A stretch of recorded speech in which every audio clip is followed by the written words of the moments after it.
자, 여러분 드디어 제네시스 G90 풀체인지가 정식 공개됐습니다. 사전 계약도 시작한다고 하죠. 야, 이거 대한민국 플래그십 세단의 새로운 기준이 탄생하는 순간입니다. 사진은 다들 보셨을 텐데요. 여러분들은 좀 어떠신가요? 저희 커뮤니티에도 올렸는데 반응이 되게 뜨겁더라고요. 댓글에서 되게 많은 이야기가 돌고 있던데 오늘은 가격 정보까지 모두 공개된 신형 G90 풀체인지 정보를 한번 정리해보고요. 또 기대했던 것보다 잘 나온 건 무엇인지, 그리고 생각보다 아쉬운 점은 무엇인지 함께 살펴보도록 하겠습니다. 먼저 공식 보도자료를 좀 볼까요? 제목은 간결합니다. 제네시스 G90 공개. 아래에 달린 헤딩 코멘트를 보면요, 제네시스 G90 완전 변경 4세대 모델로 고급차의 새로운 방향성 제시, 우아한 외관과 여백의 미를 바탕으로 신기술과 아날로그 감성이 공존하는 실내, 멀티챔버 에어 서스펜션, 능동형 후륜 조향, 액티브 로드 노이즈 컨트롤 등 첨단 기술 탑재, 이렇게 세 가지네요. 첫 번째, 고급차의 새로운 방향성 제시는 무엇을 뜻하는 걸까요? 제네시스의 주장은 최고의 위치에서 끊임없이 더 나은 방향으로 변화하고자 하는 고객에게 차별화된 이동순환을 제공하는 것을 목표로 G90을 개발했다고 하고요. 최고급 세단에 걸맞은 품격 있는 실내, 첨단 주행 보소 기술과 이동 시간의 가치를 더할 다양한 기술 집약, 그렇다고 합니다. 사실 플래그십 세단이면 공식 신차 보도자료에서 탑재된 신기술을 가장 비중 있게 다뤄주는 게 맞아요. 플래그십이 뭐예요? 그 브랜드가 만들 수 있는 가장 비싸고 화려하고 또 럭셔리한 자동차잖아요. 우리는 이 정도로 차를 만들 수 있어, 이런 거를 과시할 수 있는 차이자 브랜드의 현주소를 나타내는 거기 때문에 이런 부분들을 잘 지켜봐야 됩니다. 새롭게 적용되는 기술들을 보면요, 멀티챔버 에어 서스펜션, 이거 드디어 들어갔네요. 과거 에쿠스에 적용이 됐다가 한번 호되게 당했었어요. 컨티넨탈사의 에어서스를 사와서 적용했었는데 이게 내구성의 문제가 좀 있었죠. 후속 모델인 제네시스 EQ900에는 에어서스가 아예 사양에서 빠져버릴 정도였습니다. 그런데 이게 신형 G90에서 부활한 거예요. 플래그십 세단이라면 진작에 들어갔어야 하는 건데 드디어 들어갔습니다. 주행 모드에 따라 강성을 3단계로 조절할 수 있고 차고 조절도 가능하거든요. 부활한 에어 서스펜션이 어떤 승차감을 선사할지 매우 기대가 되네요. 이거 테스트카 보니까 에어 서스펜션이 이제 콘티넨탈 거가 아니라 국내에서 개발한 걸 쓰더라고요. 평화산업 주식회사로 각인이 되어 있는 걸 확인할 수 있습니다. 그리고 G80 스포츠에서 먼저 선보인 능동형 후륜 주행 시스템, 이것도 탑재됐습니다. 신형 S클래스에서 상당히 주목받았던 기능인데 G90에도 들어가네요. G90은 최대 4도까지 조향이 된다고 합니다. 4도는 좀 아쉬운데 사실. S클래스는 사양에 따라 최대 10도까지 조절이 되잖아요. 4도쯤은 솔직히 다른 플래그십 세단들에서도 이전부터 심심찮게 보이던 거라서 그렇게 놀랍진 않네요. 2008년에 나온 F바디 7 시리즈에도 있었어요. 그때는 그 인테그럴 액티브 스티어링이었죠. 그게 이름이 맞죠. 그리고 또 신기한 게 이거는 마이바흐에 있던 기능인데 G90에도 탑재가 됐습니다. 이지 클로즈, 버튼 누르면은 문을 자동으로 그냥 닫을 수 있는 기능이에요. 기본 사양은 아니지만 그래도 자동문이라니 눈여겨볼 만하죠. 그 외에 이런저런 신기능들이 탑재됐는데 엄청난 기능들은 크게 더 보이진 않네요. 오디오는 뱅 앤 올루슨이 들어가는데 스피커가 무려 23개. 이거는 좀 물건일 것 같습니다. 국산차 오디오 중에서는 가장 좋지 않을까 싶네요. 그럼 제 개인적으로 기대보다 잘 나온 걸 먼저 이야기해 볼게요. 일단 롱휠베이스 모델, 이게 정말 멋있더라고요. 기존 G90이나 에쿠스들은 롱바디 리무진 모델이 있었잖아요. 그 차들은 B필러 부분을 이렇게 딱 연장해서 만드는 형태였습니다. 딱 리무진이라는 게 티가 나죠. 근데 이번엔 그런 방식을 버리고 그냥 다른 유럽 제조사들처럼 롱휠베이스 모델로 만들어서 판매를 합니다.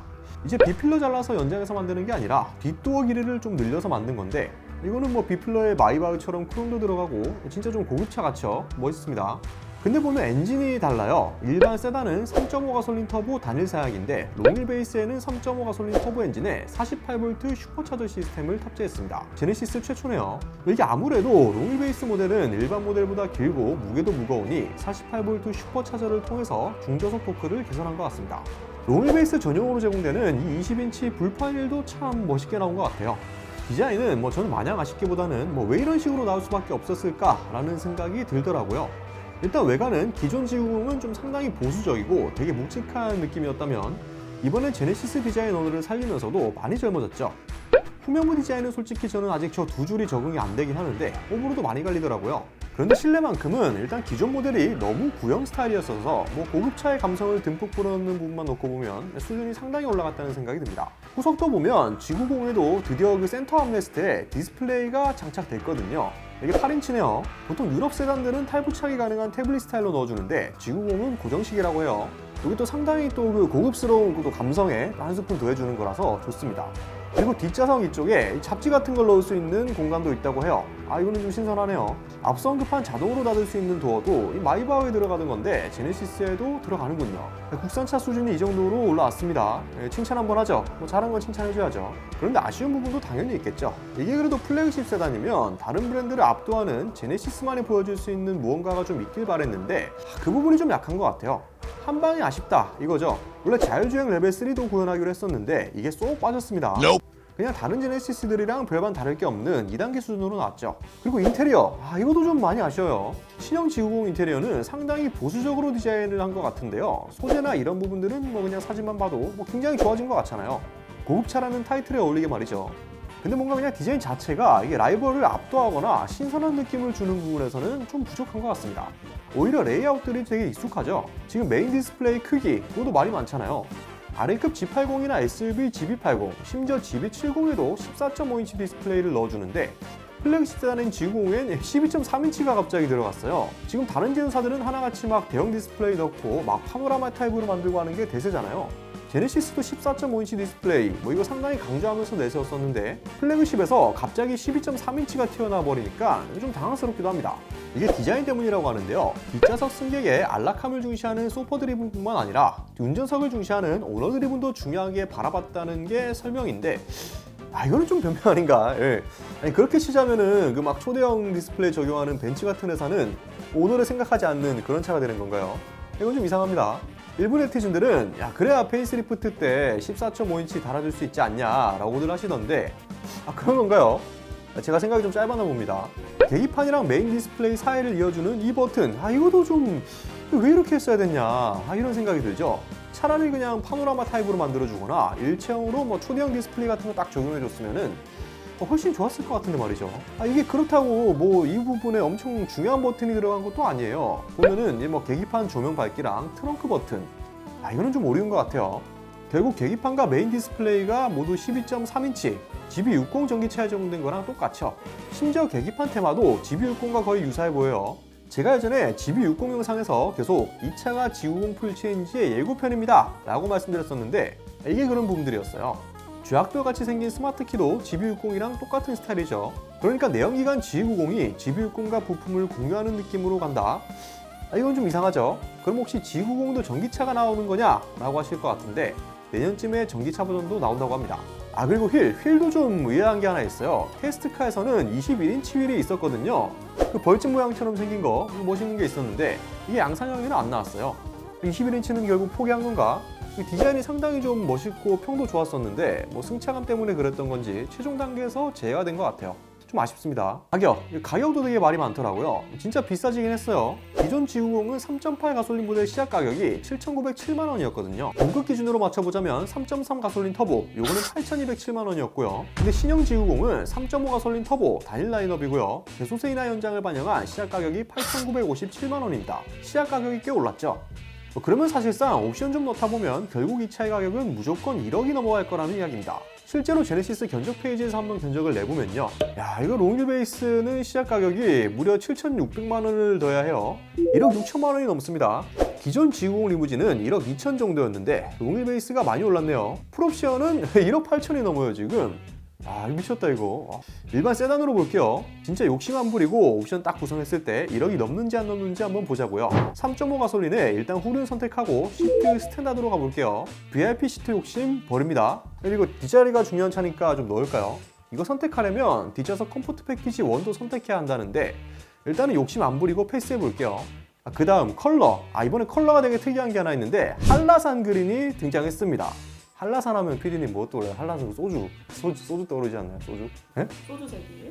그리고 실제로 약간 그린 컬러 있어요. 한라산 그린이라고 나왔는데 이거 되게 특이하죠. 이게 사실 왜냐면 제네시스 컬러가 보면 항상 영문으로 표기가 되는데 이번에 한글 컬러가 하나 나왔더라고요. 이게 좀 색상 보니까 사실 또 이거 내년쯤에 사라지지 않을까 그런 걱정이 드는데 그러지 않길 바라겠습니다. 그 다음에 휠도 좀 고민되네요. 솔직히 저는 20인치로 하고 싶은데 욕심 안 부리기로 했잖아요. 19인치로 타협 봅니다. 하지만 에어 서스펜션은 포기할 수 없죠. 이건 포기 못합니다. 350만원 추가해야죠. 후륜 주행까지 하려면 500만원인데 이건 굳이 안 넣어도 되죠. 갑니다. 내장 컬러, 이것도 진짜 고민이 많이 되는데 저희도 법인차로 GB70이나 GB80 타고 있고요. 신형 G80까지 다 타본 입장으로서 솔직히 내장재 옵션은 저는 무조건 추천드려요. 이게 생각보다 차이가 많이 나더라고요. 특히 고급차의 실내 인테리어 매우 중요하잖아요. 550만 원이라서 고민이 될 수밖에 없는데 그래도 이거는 플래그십이라면은 진짜 넣어줘야 됩니다. 넣어볼게요. 이거 빼서 500만원 추가 안 해도 무조건 1억 넘을 거예요. 그러면 다음에는 G 매트릭스 패턴 내장재가 있는데 이거는 뭐 생략하겠습니다. 이것까지 하면 욕심이겠죠. 자, 여기서 이제 다른 제네시스에도 있는 파퓰러 패키지가 등장합니다. G90은 프리미엄 컬렉션으로 묶어놨네요. 지금 보시면은 온갖 것들이 다 묶여 있어요. 가장 저렴한 게 1,100만원부터고요. 자동문, 이지 클로즈 시스템이나 뒷좌석 컴포트 패키지, 그리고 그냥 다 넣는 프레스티지 컬렉션, 파퓰러 등 옵션 구성을 이렇게 해놨습니다. 프레스티지 컬렉션 파퓰러 넣으면은 사실상 거의 풀옵션이 되는 거예요. 역시 그래도 플래그십이라 옵션 가격이 아주 살벌합니다. 근데 일단은 욕심 안 부리고 다 빼볼게요. 넣으면은 그냥 1억 2천 되는 겁니다. 세부 옵션, 파노라마 선루프 빼야죠. 욕심입니다. 뒷좌석 듀얼 모니터 무려 300만원. 이것도 뺍니다. 하이테크 패키지에 헤드업 디스플레이랑 지능형 헤드램프가 있는데 이거 헤드업 되는 거는 또 좀 너무했지 않냐. 이걸 또 묶어놨네요. 고민이 되는데 일단 패스해볼게요. 넣고 싶긴 한데 이거 컨비니언스 패키지, 여기에 운전석, 동수석, 에르고 릴렉싱 시트랑 고스트 도어 클로징이 있습니다. 뒷자리가 중요한 차에 VIP 시트를 포기했는데 감히 앞자리에 투자를 할 수 있나요? 패스. 근데 고스트 도어 클로징, 이거는 또 고급차의 상징이잖아요. 이거 빠지면 또 모양새가 좀 안 나는데 옵션 구성도 역시 기가 막히게 해놨습니다. 컨비니언스랑 이지 클로즈 시스템을 500으로 묶어놓기도 했네요. 그럼 그 자동문이 150만원이라는 겁니다. 드라이빙 어시스턴트 패키지, 이건 서라운드 뷰나 주차 관련 기능들이 있는데 사실 있으면 너무 좋습니다만 기사를 위한 기능이죠. 일단은 빼볼게요. 뒷좌석 컴포트 패키지는 두 개로 나눠져 있습니다. 뒷좌석 전동이나 콤포시트, 레그레스트 이런 거 있는데 사실 이건 좀 투자를 해줘야 돼요. 뒷자리가 중요한 차니까요. 앞자리는 그 다음에 생각하는 거죠. 만약에 2까지 추가하면 에르고 릴렉싱 시트로 업그레이드가 되는데요. 이거 진짜 고민 많이 되게 해놨네요. 역시 제네시스 옵션 구성하시는 분들 정말 이길 수가 없습니다. 자, 여러분들 지금까지 오면서 옵션 몇 개 추가했다면은 이미 1억 넘으셨을 거예요. 마지막엔 뱅앤올룹슨 사운드 패키지가 있는데 이건 400만원. 국산차 중에서는 가장 좋을 것으로 예상되는 오디오 시스템. 이것도 포기하기가 어려운데 400만원이면은 금액이 좀 세죠. 고민이 됩니다. 그래서 만약 롱휠베이스 말고 일반 세단 풀옵션 정도로 타면 얼마냐? 거의 1억 4천 정도가 나옵니다. 이러면 이제 당구 멘트로 나오는 게 있죠. 야, 그 돈이면 S클래스 사겠다. 7시리즈 할인 받으면은 얼마인 줄 알아? 야, 미쳤다고 그 G90 사냐? 분명히 이런 말 나와요. 이 가격이면 S클래스를 살 수 있긴 합니다. 디젤 S350 기본 사양 가능하겠네요. 7시리즈는 할인받으면은 가솔린 모델도 가능하고요. 아우디 A8도 가능하죠. 일단 7시리즈는 풀체인지 모델이 나올 거잖아요. 지금 시점에서 새 차로 사기에는 애매하죠. S클래스도 가솔린 모델이나 상위 등급으로 가려면은 2억을 가뿐히 넘어가요. 그러니까 이게 G90이 기존 모델보다 비싸진 건 팩트지만 여전히 동급 수입차랑 비교하면은 아직은 그래도 가성비를 논할 수는 있는 수준이라는 겁니다. 만약 전기차를 원한다면은 풀옵션에 더 보태서 EQS 같은 거 살 수 있겠네요. 사실 이 차의 가성비를 운운하는 것 자체가 좀 크게 의미가 없지 않나요? 왜냐면요, G90 이거 누가 타는 차예요? 회장님들 타는 차잖아요. 사실 어떻게 나와도 수요층이 정해져 있는 차예요. 아무리 우리가 좋니 많이 비싸니 저렴하니 떠들어도 어차피 기업 임원용 법인차로 많이 팔릴 겁니다. 항상 그래왔어요. 근데 또 회장님들이 돈이 없어서 G90을 사는 게 아니거든요. 그분들 S클래스 7시리즈 다 살 수 있는 사람들인데 국산차를 꼭 타야 하는 위치에 있거나 아니면 실제로 수입차가 아닌 국산차만 고집하는 회장님들도 꽤 많죠. 그런 사람들이 있으니 우리가 G90 가지고 오지 잘 팔리만이 걱정할 필요는 사실 없습니다. 방구석 회장님들이 너무 많아요, 보면. 물론 이 차를 기업 법인용이 아닌 개인용으로 구매하려고 하시는 분들도 계실 거고, 그러면 충분히 고민이 될 수밖에 없겠죠. T 시리즈랑은 당장 바로 저울질이 가능하고요. 그래도 1억 넘는 플래그십 세단 사는데 G90이나 돈 더 주고 S클래스냐? 이거 쉽지 않은 고민이잖아요. 그래도 국산 플래그십 세단을 이렇게 수입차와 동일선상에 놓고 비교하는 시대가 왔다는 게 참 감회가 새롭습니다. 정리를 좀 해보자면 G90이 구형 대비 이만큼 발전한 것은 사실이고, 그래도 이제 국산차가 이 정도는 하는구나 라는 정도까지만 의미부여를 하면 될 것 같습니다. 우리 모두가 G90이 신형 S클래스까지 넘어서는 압도적인 신차가 될 거라고 생각 안 했잖아요. 아니, S클래스를 어떻게 넘습니까? 아쉽지만 인정할 건 인정해야 됩니다. 그래서 아까 아쉬운 부분에 언급했죠. 제네시스만이 보여줄 수 있는 강력한 한방이 좀 있었으면 했는데 그 부분에서 좀 임팩트가 부족했지 않나 싶어요. 차차 더 나아지는 모습을 기대하겠습니다. 오늘은 G90 풀체인지를 한번 빠르게 살펴봤는데요. 오늘 영상은 여기서 마무리 지어보도록 하고요. 저희 구독자 여러분들은 G90 풀체인지에 대해 어떻게 생각하시는지 댓글로 다양한 의견들 나눠주시면 감사드리겠습니다. 오토포스 20%였습니다.